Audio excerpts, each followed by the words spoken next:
d'Info 9.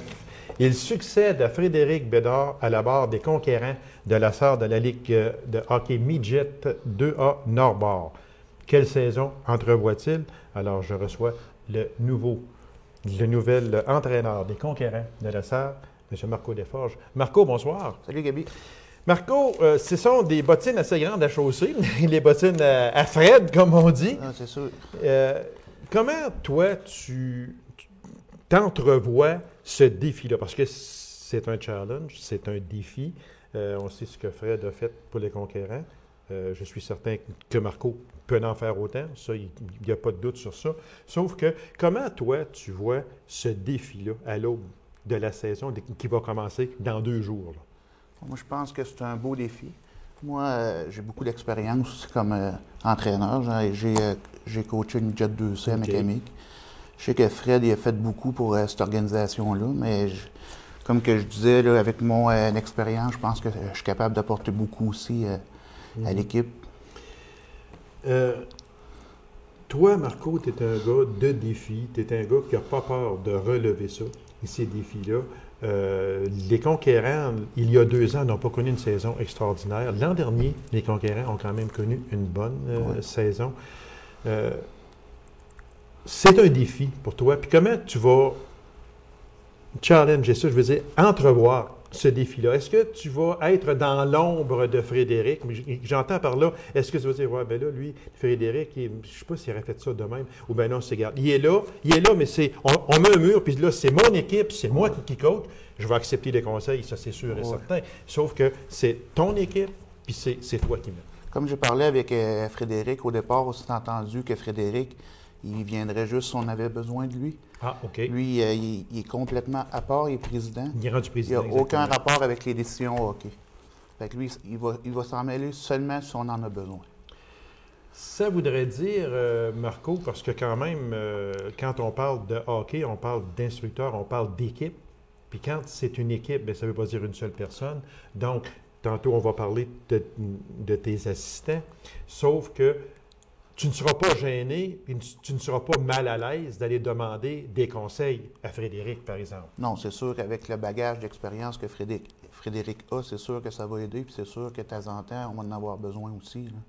Puis on a une équipe jeune, on n'a pas beaucoup de vétérans. Fait qu'on repart vraiment à zéro. Là.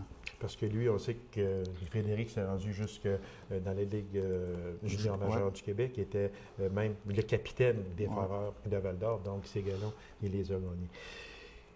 Quelle sorte de saison, Marco, entrevoit avec ses conquérants? D'abord, on sait que les matchs hors concours sont quasiment terminés, mais au moment où l'on enregistre l'émission, qui est le 9 de septembre, tu as déjà eu un match hors concours. Comment, suite à ça, tu entrevois la saison des conquérants? De ce qu'on a vu à date, on va avoir une équipe qui devrait être très travaillante, une équipe jeune, comme j'ai dit tantôt. Je vais vous donner un exemple. On a juste une game de jouer. On perdait 5-0. Il restait 12 minutes à jouer. Puis on a remonté. On a fait jusqu'à 5-4. Okay. Fait que je pense que je connais les jeunes déjà beaucoup parce qu'il y en a beaucoup que j'ai déjà coaché. Okay. Fait que, puis à la SAR, ça a tout le temps été reconnu comme une équipe toujours travaillante qui abandonne jamais. Puis je pense que ça, il ne faut pas lâcher ça. Pour toi, Marco, les principales qualités d'un joueur, c'est quoi? Là, le camp d'entraînement, on est en plein dans le camp d'entraînement au moment où l'on enregistre l'émission. Lorsqu'elle va passer, le camp d'entraînement va être terminé parce que le 20, c'est l'ouverture officielle de la saison et on est le 18. Toi, c'est quoi les principales qualités que tu regardes chez un joueur de hockey? C'est la façon dont il réagit face à telle situation. C'est... comment je peux dire? Le travail, c'est sûr que le travail, ça, tu vas voir le travail. Tu vas voir aussi l'équipe, si c'est un joueur d'équipe. Oui. Comme un joueur de hockey, c'est 75% là, que le travail puis 25% le talent. Fait Ça, que le gars qui va donner, à partir du début, son 75%, son 100% sur le travail, c'est sûr qu'il va il va tirer son épingle du jeu. Parce que, oui, c'est sûr, Le talent, c'est sûr que ça en prend, mais je suis content que tu aies parlé du 75-25, parce que dans la Ligue nationale même, qui est une... Bon, on connaît la Ligue nationale, il y a des joueurs qui n'ont pas énormément de talent, comme monsieur. Juste regarder, mettons, Steve Bégin avec Montréal. Bon, mais Steve Bégin, il n'est pas un joueur de talent, sauf que c'est un travaillant. Il n'arrête jamais. C'est des joueurs qui abandonnent jamais. C'est ça. C'est ça que ça prend. Puis c'est ça que les conquérants ont toujours eu aussi. Puis c'est ça que j'ai toujours dit à mes joueurs, que tant que les gars ils vont travailler, ils vont se donner une chance de gagner à chaque match. Là. On te dit rassembleur. Oui. Moi, c'est parce que à partir du moment que j'ai commencé à coacher, tous les gars aimaient ça jouer pour moi. Puis moi, je pense qu'une équipe de hockey, c'est comme une famille. Je pense qu'au départ, c'est ça que ça prend. Il faut que les gars ils soient soudés tous ensemble. Puis je pense que ça, je suis capable de l'impliquer en partant. Autrement dit, tous pour un pour tous, puis tous pour un, là. C'est ça. Là, puis c'est sûr que les résultats, ils viennent au bout, même quand tu as une équipe un petit peu plus, un petit peu avec moins d'expérience, c'est sûr que ça vient avec. Chez les gardiens de but, c'est toujours le point majeur. Le gardien de but, est-ce que c'est lui qui ferme la porte, là, n'importe quelle erreur en avant, bien sûr, on va dire, puis le gardien de but, il a été fait, mais le joueur en avant aussi a été fait, mais lui, on ne le voit pas quasiment. On voit tout le temps juste le dernier. Toujours le dernier. Quelle sorte de gardien de but là, tu vas avoir? C'est des jeunes d'abord? Est-ce qu'ils en sont à leur première année? Le gardien de but qu'on a confirmé présentement, il était là l'année passée. C'est Charles Boileau, c'est un petit gars de Ville-Marie. Lui, c'est un deuxième année, c'est un gars de 16 ans. Il reste encore un an l'an prochain. Puis comme deuxième gardien, on est encore en sélection. On est encore en sélection. On hésite. Il nous reste présentement 4 gardiens. OK. Les joueurs viennent de où, Marco? En général, ils viennent d'Abitibi-Ouest, oui, mais comme là, tu viens de nommer ton gardien de but qui est du Témiscamingue. Oui. Est-ce qu'il y en a d'autres joueurs? Présentement, on a un autre gardien au camp qui est de Rouyn-Noranda. OK. Puis j'ai un autre gardien là, qu'on est en discussion avec, Damos, qui pourrait peut-être venir aussi finir le camp avec nous autres. Combien de joueurs tu as eu au camp d'entraînement? Au camp d'entraînement, on avait 35 joueurs d'avant et 8 gardiens. Ça fait 43 joueurs en tout. Est-ce que c'est ce que tu t'attendais? Oui, parce que l'année passée, en faisant le camp encore midget 2C avec le midget 2A, un camp conjoint, on avait 42 joueurs. Okay. Fait que c'est pas mal la même affaire. Si on parlait de tes adjoints? Oui. Richard Mayou, lui, il a joué au hockey à plusieurs niveaux. Je pense qu'il a joué aussi dans le midget 2A dans son temps. C'est un gars de Québec qui est déménagé en Abitibi il y a une couple d'années. Puis l'autre, c'est Francis Lacroix. Il a déjà joué dans les conquérants. Lui, ça va être mon coach des défenseurs. Okay. Puis Olivier Lacasse pour les gardiens de but. Fait que chacun aura son rôle à jouer. Oui. Et Marco, le chapeau, tout ça, c'est lui qui prend la décision finale, c'est sûr. Pour toi, le temps de glace. Ton joueur doit gagner son temps de glace. Oui, c'est sûr qu'un joueur, une game, un joueur qui va être hot, comme qu'on dit, c'est sûr qu'il va mériter son temps de glace, puis il va jouer plus que ceux qui se traînent les pieds un peu. Parce que les joueurs qui se traînent les pieds ont bien beau avoir le talent, comme je parlais tantôt, mais s'ils ne travaillent pas, ils n'auront pas de temps de glace. Ils n'auront pas de temps de glace. Parce que c'est 75-25, comme je disais, moi, c'est le travail avant le talent. Quand on parle, Marco, d'un instructeur, est-ce que Marco est un instructeur à caractère offensif ou à caractère défensif? Moi, j'aime beaucoup l'attaque. J'ai tout le temps coaché en fonction de l'attaque. Puis cette année, on va avoir des jeunes en défensive, fait qu'il va falloir que l'attaque produise. Puis on a une bonne première ligne qui était là l'année passée. Guillaume Larose, le capitaine, Maxime Brochu, qui était allé au camp des Royales du Témiscamingue, puis qui est de retour. C'est donc dire, Marco, tu gagnes 10-9, tu es satisfait ou bien non, tu dis ouf, on s'en est fait marquer 9. On a marqué 10, mais on s'en est fait marquer 9. C'est sûr, on s'entend là, pour dire que l'attaque aussi, elle a un rôle là, à jouer en défensive. Là, quand tu es dans notre territoire, tu tombes 5 défenseurs. Fait que tous les joueurs, il va falloir qu'ils s'impliquent. Sinon, là, comme je disais, avec la défensive jeune qu'on va avoir, ça va être difficile. Fait que tout le monde va falloir qu'il s'implique. T'es-tu un instructeur dur? En ce sens que, regarde, t'es dur avec tes joueurs. Ben, moi, je pense... Non, Mike Keenan. Non. Je pense que si les jeunes, ils veulent travailler puis ils veulent jouer pour moi, on va avoir une belle saison. Mais c'est quand que ça ne travaille pas, là, c'est sûr qu'il faut serrer la vis un peu. C'est comme tu disais, chacun doit gagner son temps de glace. Ouais. Plusieurs nouveaux visages avec les conquérants cette année? Oui, il y a seulement 5 vétérans, fait qu'on va avoir 11 nouveaux joueurs, 11 à 12 nouveaux joueurs. Ça vient tout du midget? Non, il devrait en avoir environ 5-6 du midget 2C que j'ai coaché l'an passé. Une couple de 15 ans du Bantam 2B. Puis le reste, là, comme je parlais, il y en avait un de Ville-Marie, puis peut-être une coupe du Bantam A. 2 questions très vite parce qu'il reste 1 minute. Tu t'attends à quoi des conquérants cette année? Moi, je m'attends à une saison que, comme je disais, qu'il va falloir travailler à chaque match, puis en travaillant, les résultats vont venir avec. OK. Ça veut dire le talent est ordinaire, sauf qu'avec le travail, on compense pour un petit peu le manque de talent. C'est-tu un peu ça? Bien, je ne dirais pas que le talent il est ordinaire, mais c'est un club jeune. C'est un club jeune, OK. C'est l'expérience qui manque, parce qu'on a beaucoup de talent des joueurs de 15 ans. OK.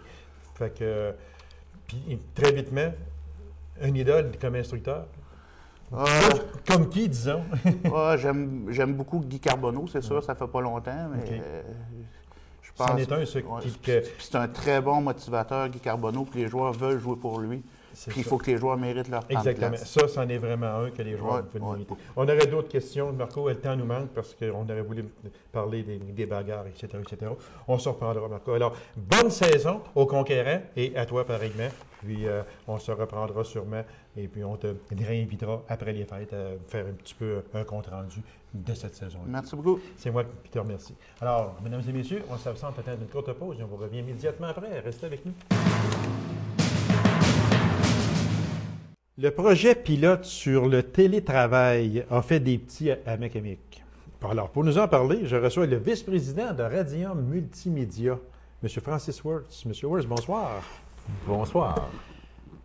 Dans mon intro, je dis que projet pilote sur le télétravail, ça fait des petits à Macamic. Alors, on sait que le 26 juin dernier, vous avez signé au nom de Radium Multimédia un contrat avec un consultant en informatique de la région de Montréal. Bon, ça... On a vu ça sur les filtres de presse, on a vu ça également, mais on en sait très peu. Alors, on compte sur vous pour nous en dire le plus possible. Alors, c'est quoi exactement que le projet pilote sur le télétravail? OK. Le projet pilote, c'est sûr que Mme Thérèse Grenier-Gagnon de la SADC serait en mesure de mieux vous expliquer qu'est-ce que c'est le projet. Mais je suis certain que vous êtes capable aussi, par exemple. En tant que participant, je peux vous en donner oui, exactement. OK. C'est ça. Le projet du télétravail, c'est un projet qui est initialisé au départ par la SADC, l'Abitibi-Ouest. C'est un projet qui a été mis sur pied pour exporter, trouver, première des choses, des entreprises en région qui sont en mesure d'exporter des services ou des produits à l'extérieur de la région. Lorsqu'on parle de l'extérieur de la région, on parle bien de l'Abitibi-Témiscamingue. Okay. Donc, on veut passer le parc, finalement, avec nos produits et services dans ce projet-là. Donc, c'est un projet ils ont ciblé, ils ont commencé par faire une réunion pour appeler les gens qui étaient intéressés à ce type de travail-là, de cette nouvelle façon de faire. Bien, pas vraiment une nouvelle façon, mais on veut essayer justement d'exporter pour justement contrer un petit peu l'économie régionale, qui est peut-être un petit peu chambranlante. Un petit peu. Exactement. Oui, exactement. Donc, on commence par essayer de monter ce projet-là qui va durer à peu près 1 an. C'est un projet pilote. Et on a été ciblé parmi ces entreprises-là comme étant une entreprise potentiellement capable d'exporter des produits et ou services à l'extérieur de la région. Alors, quand on regarde, M. Wirtz, le rôle de Radium Multimédia à l'intérieur de ce projet pilote-là, quand vous dites que vous avez été choisi pour, etc., etc., mais si on va plus en profondeur un peu, si on expliquait là, le rôle donné de Radium Multimédia versus ce projet-là. OK. On n'a pas un rôle défini par rapport au projet. On est participant au projet. Certes, c'est sûr que par rapport vu que le télétravail, c'est quelque chose qui est technologique, on va intervenir à différents niveaux, peut-être au niveau de l'aide pour le support, pour ce groupe-là qui va vouloir justement participer à ce projet-là. C'est sûr que vu qu'on évolue dans ce domaine-là depuis plusieurs années, on va être en mesure de pouvoir donner un petit peu de notre expertise à travers ça. aux autres participants. Mais on est là aussi en tant que participant. Donc, on veut former comme une équipe on va développer une façon de faire avec la SADC, qui sont déjà en train d'initialiser tout ça. Et on va être là un petit peu aussi pour donner un coup de main aux autres, parce que vu qu'on a une expertise avec le domaine des communications, ces choses-là, on va pouvoir donner un coup de main. Qu'est-ce qui fait que Radium Multimédia a été choisi? C'est sûr que vous êtes dans le domaine de la télécommunication, etc., etc., etc. Mais qu'est-ce qui fait que vous avez été choisi? Est-ce que c'est un... C'est un choix par rapport... C'est un choix... ce qui est arrivé, c'est que de fil en aiguille, je suis allé participer, comme tout le monde, à ce projet-là. Et je me suis aperçu, et ils sont aperçus qu'on avait des produits niches qui étaient facilement exportables à l'extérieur de la région. Aussi, le fait qu'on soit là depuis plusieurs années, qu'on a développé une expertise, c'est plus facile d'exporter et de se positionner sur les marchés extérieurs automatiquement. Donc, c'est pour ça que là, présentement, on travaille avec le SADC pour essayer de raffiner tout ça et de préparer des packages, des offres de services à l'extérieur de la région pour... donc, c'est qu'on a des facilités, finalement. C'est que vous autres, dans ce domaine-là, il est facile pour vous autres d'aller vendre votre salade, si vous voulez, parce que vous avez les moyens de communication qui sont ici présents à Macamic. On commence à les connaître beaucoup. Puis, dans ce groupe-là, c'est pas tout le monde qui est au même niveau. Il y en a qui débutent, il y en a qu'il faut qu'ils montent leur portfolio. Parce que là, on parle de personnes qui sont autour d'une table, qui évoluent dans différents domaines d'activité. Oui, c'est ça, exactement. Et il y en a qui sont là, ils n'ont pas encore de portfolio de monter seulement. Donc, il faut vraiment partir à zéro et commencer par préparer justement ces entreprises-là à être capables de le faire. Nous, ce qui arrive, c'est qu'on a un petit bout de chemin de fait. Vu qu'on est déjà au niveau régional, on est déjà positionné. On est habitué à répondre à des appels d'offres qui sont régionales. Donc, c'est plus facile pour nous peut-être d'être rendu à cette étape-là. Il y en a d'autres aussi, on n'est pas seul. Non. Donc, c'est un coup de main aussi aux jeunes entreprises à ce moment-là qui n'ont pas de portfolio. Puis qu'ils voudraient participer eux autres aussi. Donc, vous êtes, vous autres, dans le domaine d'aider à ces jeunes entreprises. Oui, à différents niveaux. C'est certain que la SADC est là au départ pour le faire. Mais si on peut apporter notre support à quelque part dans le projet, c'est d'ailleurs ce qu'on veut, notre intention là-dedans aussi. Là. Je sais que Mme Thérèse Grenier-Gagnon serait peut-être mieux placée pour répondre, mais je vous pose quand même la question. Le rôle de la SADC à l'intérieur de ça, c'est quoi exactement? Bien, c'est justement là. Le rôle est là. Première des choses, sont là comme support, sont là pour offrir les outils. Oui, parrainent le projet. C'est leur projet. C'est leur projet. C'est leur projet au départ. C'est important de le dire aussi. Oui, c'est très important que je ne veux pas que le projet soit lié à Radium. Non. On est là comme participant. C'est la SADC. La SADC mettre en place des infrastructures et ils vont nous mettre à notre disposition des outils. Et à nous et aux autres participants, des outils pour nous aider justement à exporter. Donc, ensemble, on va faire des brainstorming, il va y avoir des formations qui vont être données, il va y avoir des rencontres justement pour aider ces entreprises-là, puis ces particuliers-là, parce qu'on parle aussi, il y a beaucoup de personnes, des travailleurs autonomes qui sont là aussi, qui peuvent exporter encore là des services ou des... Puis qui n'ont pas de portfolio. De portfolio ou de façon... C'est vraiment de structurer la façon de travailler pour faire du télétravail. Parce que c'est quand même un domaine qui est un petit peu différent que lorsqu'on va rencontrer un client directement sur place. Puis là, on le fait par le biais de vidéoconférence, donc par le biais de courriel, ces choses-là. Donc, c'est une façon de travailler dont une partie des gens a une facilité déjà de le faire, mais c'est pas tout le monde qui a les outils pour le faire, c'est pas tout le monde qui a les infrastructures. La SADC va tout monter le projet en conséquence de ça. Vous avez déclaré à un certain moment donné sur les films de presse qu'on a ici devant nous autres que c'était le début d'une importante collaboration. Ça, c'est important de le spécifier parce que ce n'est pas une personne, ce n'est pas une entreprise, c'est une collaboration. Et c'est important de le dire. C'est très important. Puis ce qui est intéressant avec ce projet-là, c'est que la SADC ont quelqu'un qui est engagé, qui est sur place à Laval, dans la région de Montréal, pour justement, puis qui a un bon réseau de contacts, qui est là justement pour cibler les entreprises potentielles et de faire le lien finalement entre ces deux-là. Ils ne sont pas là pour vendre ton produit à notre place. Ils ne sont pas là pour ça. Ils sont là pour faire le lien entre des entreprises potentielles qui ont des besoins spécifiques et les donneurs, les fournisseurs qui sont dans la région, qui sont en mesure de pouvoir offrir des services. Puis ce lien-là, c'est beaucoup pour nous parce que même si on a une expertise, même si on a ci, même si on a ça, si on n'a pas ce lien-là, ce réseau de contacts-là, C'est là toute la différence. Dans bien des domaines, dans le fond, la base de tout ça, c'est d'avoir un bon réseau de contacts. Exactement. Puis un bon réseau de contacts à l'extérieur de la région, c'est pas tout le monde qui a ça. Comme nous, même si ça fait longtemps qu'on est dans le domaine, en région, ça va. Mais lorsqu'on sort de la région, c'est un autre game. Là, hein, Puis j'ai aimé ce que vous avez dit tantôt, Francis, quand vous avez dit on va traverser le parc La Vérandrie. Oui.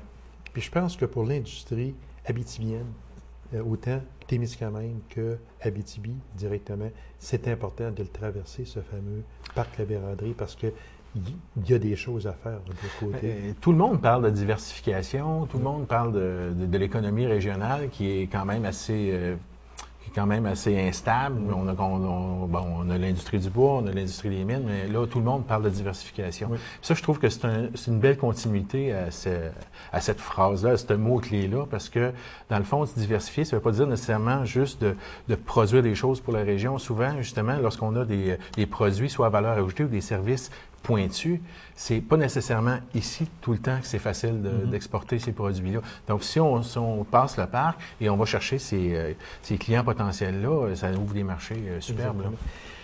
Parce que quand on parle de la SADC Abitibi-Ouest qui chapeaute, qui parraine ce projet pilote-là, la SADC Abitibi-Ouest, mais on parlait tantôt de Abitibi-Témiscamingue. C'était très important de le souligner, Abitibi-Témiscamingue. Oui, c'est ça. Est-ce que c'est le même projet autant à Ville-Marie qu'à Val-d'Or, qu'à La Sarre et Macamic, non? Non, absolument pas. Ce projet-là, c'est une initiative de la SADC d'Abitibi-Ouest et présentement, il est vraiment unique à la région. Il y a beaucoup de régions, par contre, qui vont attendre les résultats. OK. Pour pouvoir initier quelque chose de semblable. Si on s'entend bien, là, Francis, là, il est unique en région, mais unique en région Abitibi-Témiscamingue, même si c'est parrainé par la SADC d'Abitibi-Ouest. Oui. C'est ça qu'il faut bien expliquer. Oui, là, ça, même, je pense que Thérèse, je ne veux pas trop m'avancer là-dedans, il s'agirait de vérifier avec Thérèse. Oui, on va l'inviter, Thérèse. Je crois qu'au niveau, même si au niveau à grandeur, au niveau national, c'est quelque chose qui ne s'est pas fait encore, ce projet de télétravail. C'est tout nouveau. C'est une initiative qui vient d'ici, qui vient justement des bureaux de la SADC d'Abitibi-Ouest. Mais on ne le répétera jamais assez, mais qui concerne l'Abitibi-Témiscamingue. Oui. Autrement dit, Non, mais c'est ça. Présentement, ils développent ce projet-là à l'intérieur de l'Abitibi-Ouest, mais c'est pour les gens de l'Abitibi-Ouest. Mais c'est pour les gens, OK. Oui. Sauf que ce projet-là, c'est pour exporter à l'extérieur de l'Abitibi-Témiscamingue. Okay. C'est vraiment, on parle du parc La Vérandrie, oui, c'est une frontière. C'est vraiment, c'est pas d'exporter nos services à Rouyn-Noranda ou ailleurs, c'est vraiment d'exporter les services à l'extérieur de la région. OK. Fait que là, on s'entend bien là-dessus. Fait que on va aussi... dans quelques temps, demander à Mme Thérèse Grenier de venir faire un petit tour. Et puis, non pas que vous expliquiez pas bien, M. Works, non, mais c'est pas, parce ça. Que c'est pas notre projet. C'est ça, c'est qu'on voulait, parce que le projet pilote sur le télétravail, c'est vous autres, c'est la SADC. C'est la SADC. On participe à ça. Et vous participez à ça. Oui. Puis vu qu'on est dans les locaux de Radium Multimédia, alors moi j'ai cru bon d'en parler avec le vice-président de Radium Multimédia. Alors les explications données, on les comprend très bien, mais on va aller avec Mme Grenier dans quelques temps. Elle va venir expliquer le projet, puis comment ça s'est développé. Je veux dire, comment c'est venu sur la table, un pareil projet, parce qu'apparemment, comme vous l'avez si bien dit, c'est unique au Québec, possiblement. Fait que on va remercier des mises au point et de nous avoir expliqué ce projet pilote-là. On va passer maintenant, parce qu'on est dans Radium Multimédia, qui est une compagnie avant-gardiste, beaucoup, qui fait de l'excellent travail, non pas parce que c'est mes chums, mais il reste quand même, rendons à César ce qui appartient à César. On n'a qu'à regarder le Paradis du Nord, où Radium Multimédia a un rôle très, très important à jouer. Quel est le rôle de Radium Multimédia à l'intérieur du Paradis du Nord? C'est sûr on intervient à différents niveaux. Je pourrais vous dire à ce niveau-là, c'est qu'on a quand même la préparation de tous les outils promotionnels en général qui sont faits ici. Ça veut dire tout ce qui est affiche, tout ce qui va autour de la promotion, les publicités télé, qui vont sur RDI, sur le réseau de RDI, etc. Tout ce qui est promotionnel, à peu près, découle d'ici. Après ça, il y a aussi le multimédia comme tel, c'est-à-dire toute la projection arrière qui est faite le long du spectacle, de la scène, exactement. Ça, qui dure à peu près de 2 heures et quelques. Ça, c'est produit ici de A à Z. Ça veut dire que autant au niveau du montage que lors de la projection, si on parle de tous les équipements qu'il y a là, la mise en place de cette technologie-là a été montée par notre équipe aussi. C'est un travail de longue haleine, le Paradis du Nord. Moi, je parle toujours de Radium Multimédia parce que moi, je suis souvent ici pour enregistrer mes émissions. Puis, à toutes les fois que j'entre dans les studios, plus souvent qu'autrement, on a à un écran le Paradis du Nord qui est là et les techniciens travaillent sur le Paradis du Nord. Donc, est-ce qu'on peut dire que c'est un travail qui n'arrête pas, tout simplement? Ça débute dans les alentours de janvier. De janvier, oui. Et ça se termine pas mal lorsque le spectacle débute. Donc, jusqu'à la dernière minute, il y a des ajustements à faire aussi. C'est ça. Parce que souvent, lors des pratiques générales, on s'aperçoit que, bon, il y a un petit peu trop de noir là, il n'y a pas assez d'espace. Donc, c'est sûr qu'il y a beaucoup d'ajustements à faire en cours de route jusqu'à la dernière semaine. Parce que ceux qui ont suivi les quatre premières années du Paradis du Nord, moi, je les ai vus depuis 4 ans. Mais cette année, en 2008, il y avait d'énormes changements dont vous avez dû participer. Donc, agrandir l'écran, refaire différentes scènes, etc. C'est beaucoup d'ouvrages. Énormément de travail. C'est sûr que là, lorsqu'on parle d'un changement de dimension d'écran, c'est pas juste dire on agrandit. On agrandit, puis on projette ça. On projette, on recule. On recule. On a une caméra, puis on recule. Tout simplement, mais c'est pas ça. C'est loin d'être ça. L'aspect technique, c'est que cette année, l'écran allongé. On a gardé la même hauteur, mais l'écran a allongé. Donc, ça l'a impliqué de retravailler le 2 heures de vidéo au complet pour justement changer l'aspect, le ratio, ce qu'on appelle. On appelle ça l'aspect ratio, nous. Okay. C'est la dimension, le versus hauteur-largeur. Il a fallu modifier de A à Z. Donc, il faut vraiment reprendre chaque image et allonger, lorsque c'est une scène où il y a des arbres, c'est de rajouter des arbres. C'est vraiment de retravailler ça de A à Z. Les gars ont travaillé fort là-dessus. Je sais que ça va être dur à répondre à cette question-là, M. Wirtz, mais est-ce qu'on peut imaginer un peu le nombre d'heures de travail que ça peut impliquer pour Radium, la production du Paradis du Nord? J'ai pas le chiffre exact parce que c'est dur à quantifier tout ça parce qu'il y a beaucoup, ça se fait par période, ça se fait aussi, c'est planifié jusqu'à un certain point. Parce que lorsque tu arrives sur le terrain, on sait comment c'est, dans n'importe quel domaine, il y a toujours des imprévus, il y a toujours des ajustements, il y a toujours ça. Puis ça, c'est souvent dur à calculer tout ça. Je peux pas vous mettre un nombre d'heures exactement, mais on peut dire qu'à partir de janvier à aller jusqu'à juin-juillet, on parle de... C'est pas du temps plein, non, pratiquement. Mais très souvent, on arrive, comme je disais tantôt, on arrive, puis on voit le logo du Paradis du Nord, puis on voit que ce soit René, que ce soit Jean, les gars travaillent sur ça, puis c'est ça, puis c'est à différents niveaux. Au niveau de la production vidéo, c'est une chose. Au niveau de la promotion, c'est d'autres choses. Puis on travaille pas nécessairement en même temps sur le projet tout le temps. Donc, c'est ce qui vient un petit peu dur à quantifier. En tout cas, une chose que je peux vous dire, parce que j'ai vu, moi, depuis 4 ans, les spectacles, puis chapeau à Radium Multimédia, vous faites un travail de vrai professionnel. C'est un travail d'équipe. C'est un travail d'équipe. Je pense que ce qui est intéressant, c'est que tout le monde a essayé de mettre du sien à l'intérieur du projet. On a une bonne collaboration aussi de Daniel qui travaille avec nous là, sur une base régulière là-dessus. Puis, je veux dire, c'est bien intéressant. Il y a une confiance aussi qui s'est liée avec eux autres là-dessus. Là, on est capable, chez nous, de faire de grandes choses. C'est vrai. Non, mais c'est vrai. Puis même, des fois, peut-être les gens vont dire « Ouais, mais il travaille avec ces gars-là », mais c'est pas une question de travailler avec ces gars-là, c'est une question de dire ce qu'il y en est. Puis chapeau. Chapeau vraiment à Radium Multimédia, Francis, Tony, Jean, René, etc. Aussi, alors, félicitations. Puis lâchez pas, vous faites du très bon travail. On fait notre possible. Exactement. Merci beaucoup, Francis. Merci.